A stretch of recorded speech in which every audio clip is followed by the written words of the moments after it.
السلام عليكم متتبعي قناة عالم نور، كنتمنى انكم تكونوا بخير على خير. والفيديو ديال اليوم ان شاء الله يلقاكم وانتم في احسن الاحوال. فيديو جديد على القناة اللي كنتمنى من كل قلبي انه ينال اعجابكم. اليوم ان شاء الله عندنا فيديو خاص بالناس بالناس يعني اللي هما عشاق الحامض. فاليوم ان شاء الله غادي نوجدوا كونفيتور ديال الحامض اللي كيجي رائع جدا جدا، نقدروا اننا ناكلوه او نسمو به. على بركة الله غادي نتعرفوا على المقادير. بالنسبه ليا هنايا انا عندي كيلو ونص ديال الحامض. اللي عندي هنايا الحامض بلدي، عندي بالنسبه للماء عندي طرو ونص ديال الماء. غادي ناخذ داك الحامض اللي من بعد ما غسلته مزيان صافي انا حطيته. دابا غادي ناخذ الكوكوط، نشدو هذا الحامض ديالنا، غادي نحيدو له هذاك الرويسات ديالو صافي، وغادي نخليوه هكايا صحيح، وغادي نحطوه في الكوكوط، ما غادي لا نفلحو ولا حتى حاجه.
صافي هنايا من بعد ما ساليت هذاك الكيلو ونص ديال الحامض اللي عندي، حيت له دوك الريوسه ديالو، حيت له دوك الضريبات اللي فيه، لحقاش هو حامض بلدي نتوما عارفين كيكون مضروب، ماشي عكس الاخر. فالاخر ما كيكونش فيه الضرابي بحال هكايا. المهم استعملوا اللي عندكم. انا ملي كان متوفر عندي البلدي هذاك الشيء علاش كما كتشوفوا هنايا انا كنضيف فيه اطرو ونص ديال الماء.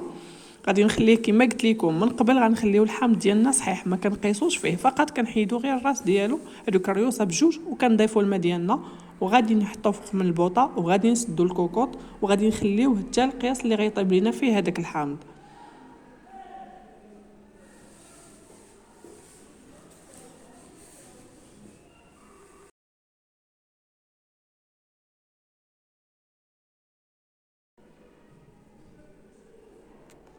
صافي كيف ما كتشوفوا هنايا انا حليت الكوكوط. من بعد ما عرفت الحامض ديالي طاب صافي، انا هزيت. نتوما كيشوف كيما كيبين لكم هنايا الحامض عندنا يعني راه تفلح صافي. غادي ناخذ قراد وغادي نبدا غادي نوجد، يعني بطبيعه الحال حتى غادي يبرد غادي نبدا كنوجد فيه.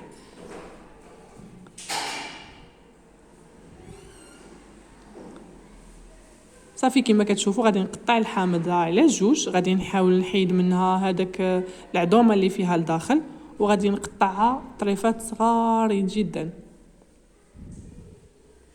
صافي غادي نبقى كنستمر حتى نسالي الكميه اللي عندي د الحامض كلها.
صافي دابا من بعد ما ساليت هذيك الكميه كل هذا الحامض في التقطاع، فانا غادي نرجع هذاك الحامض، غادي نرجعو الكوكوط وغادي نعبر السكر سنيده. بالنسبه ليا هنايا كيلو ونص، فحنايا كنديرو فيه كيلو ونص ديال السكر سنيده.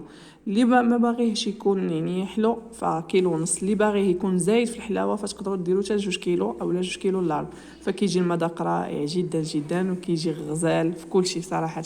هنايا كما كتشوفوا من بعد ما ضفت السكر سنيده كنخليه فوق البوطه وكنبقى كنحرك فيه. صافي كنبقى كنحرك فيه حتى كطيب ليا هذيك سنيده، كتذوب وكطيب وكتندمج ليا مع الحامض. صافي من بعد كما كتشوفوا غادي نخليها تبقى تغلي مزيان. غادي ندوزو دابا، غادي من بعد ما غلات ليا ودابت السنيده غادي ندوزها في الطحانه ديال المطيشه. غادي ناخذوا هذيك الجهه اللي شي شويه واسعه، صافي غادي نحطوها كما كتشوفوا دابا. غادي نرجعها للكوكوط وغادي نخليه مازال كيغلي القياس اللي ما يبقاش ليا فيه هذيك الكشكوشه بيضه. تما كنعرف بانه راه الكونفيتور ديالي وجد. ها نتوما كيرجع بحال هذا الشكل هذا. ها نتوما كتشوفوا ديك البيوضيه ما بقاش عندنا فيها بزاف، بقى غير داكشي شويه. صافي كنبقى كنحرك فيها حتى كيرجع بهذا الشكل هذا، ما بقات فيه حتى شي حاجه. صافي هنا كيبان بانه راه الكونفيتور ديالنا ها هو واجد، نقدروا اننا نستعملوه. وهذا هو الشكل النهائي ديالو. كناخذوا قريعات كنعقموهم وكنعمروا فيهم الكونفيتور ديالنا وكنخليوه تيبقى شحال ما خلينا هذا الوقت كيبقى، وتيجي مذاق رائع جدا. وصراحه فيه واحد يعني الحامض كيبقى بوحديته، يعني فيه واحد المذاق اللي لا يعلى عليه. ما عرفتش، انا بالنسبه لي انا من عشاق الحامض، هذاك الشيء علاش كنقول هكايا. كنتمنى انه الناس اللي كيعشقوا بحالي الحامض انه يجربوا هذه الوصفه وانها تنال اعجابكم. بصحه وراحه وشكرا لكم.